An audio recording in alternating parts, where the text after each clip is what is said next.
भगवते वासुदेवाय।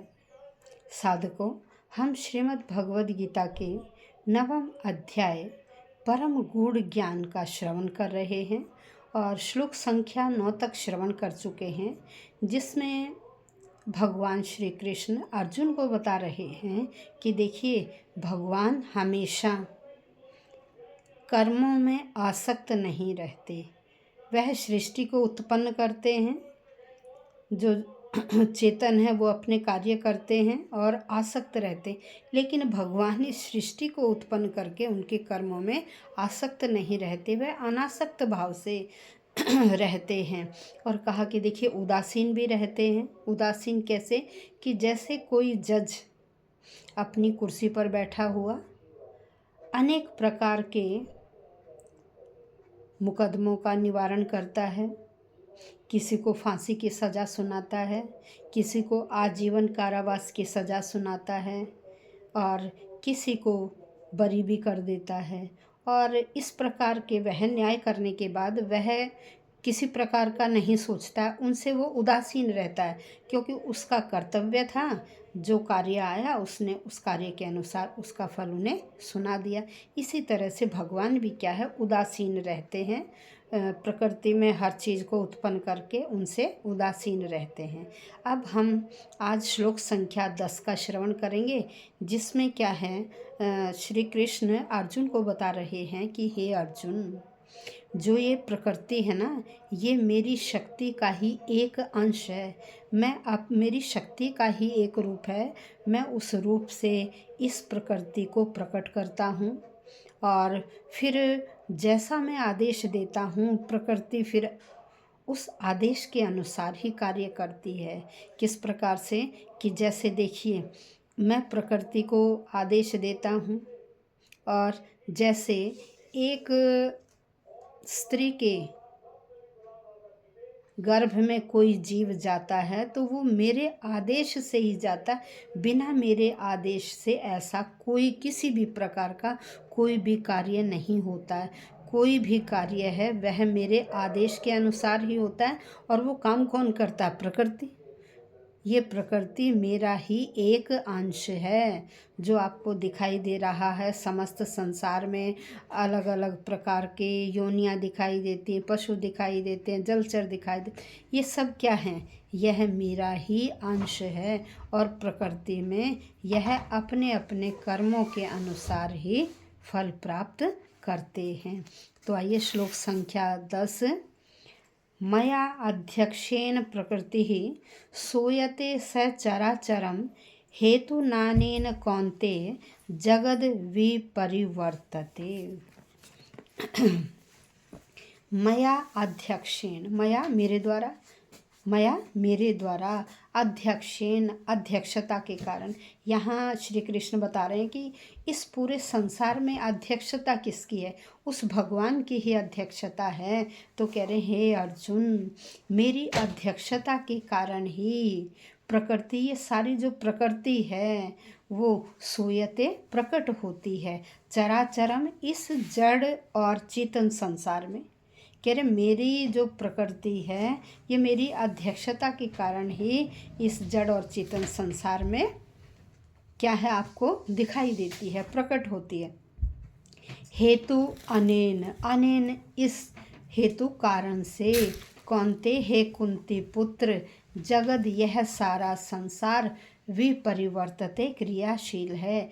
इसी कारण से यह सारा संसार क्या है? क्रियाशील है। यहाँ श्री कृष्ण अर्जुन को कह रहे हैं, हे कुंती पुत्र, ये जो भौतिक प्रकृति आपको दिखाई दे रही है, यह मेरी शक्तियों में से ही एक शक्ति है और मेरी अध्यक्षता के कारण ही यह सारी प्रकृति कार्य करती है।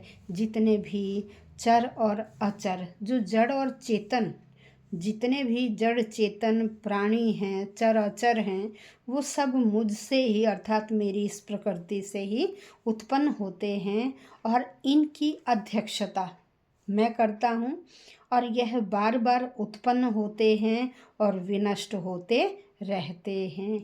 यहाँ भगवान कह रहे हैं कि इस संसार को डायरेक्शन देने वाला, दिशा निर्देश देने वाला मैं ही हूँ।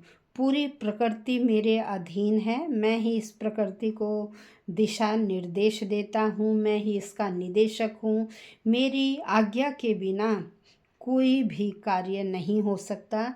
यह प्रकृति मेरी आज्ञा से ही चलती है, लेकिन मैं आपको प्रत्यक्ष रूप से दिखाई नहीं देता।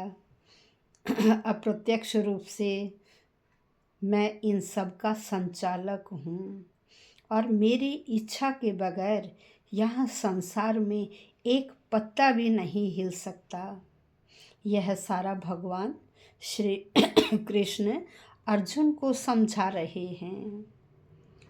देखिए, हम कोई वस्तु देखते हैं, मान लीजिए एक फूल ही देख लिया। अब फूल क्या है? फूल को उत्पन्न करने वाले भी कौन है? भगवान ही हैं।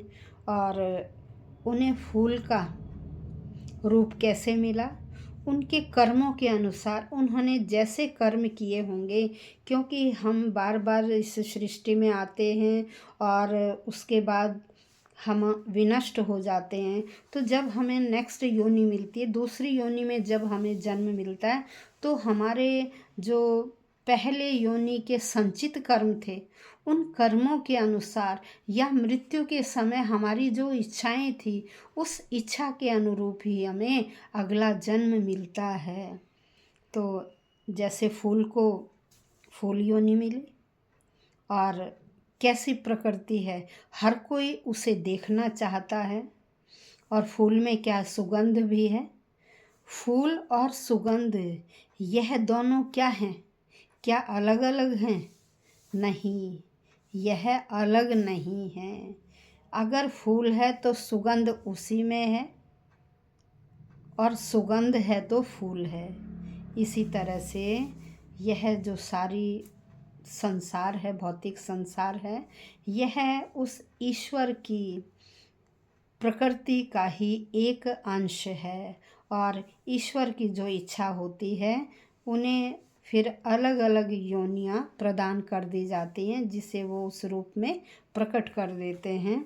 और अंत में जब उनकी इच्छा होती है तो उसे विनष्ट भी कर देते हैं। ऐसा यहाँ श्री कृष्ण अर्जुन को बता रहे हैं कि देखिए, ये जो संसार है, ये बार बार जन्म लेता है, बार बार नष्ट होता है।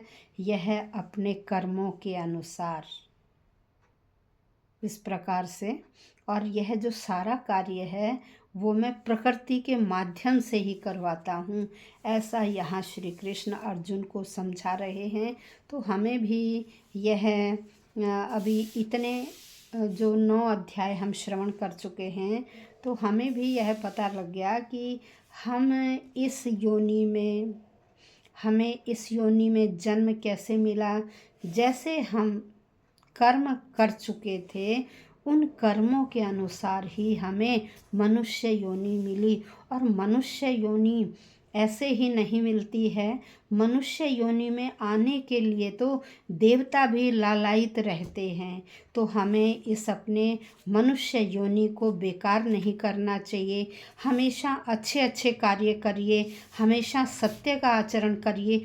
कोई भी ऐसा कार्य मत करिए जिससे किसी भी व्यक्ति को ठेस पहुँचे। हमेशा सत्य का यदि आप आचरण करोगे तो आप में सबका विश्वास बना रहेगा और आपके सारे कार्य संपूर्ण होंगे।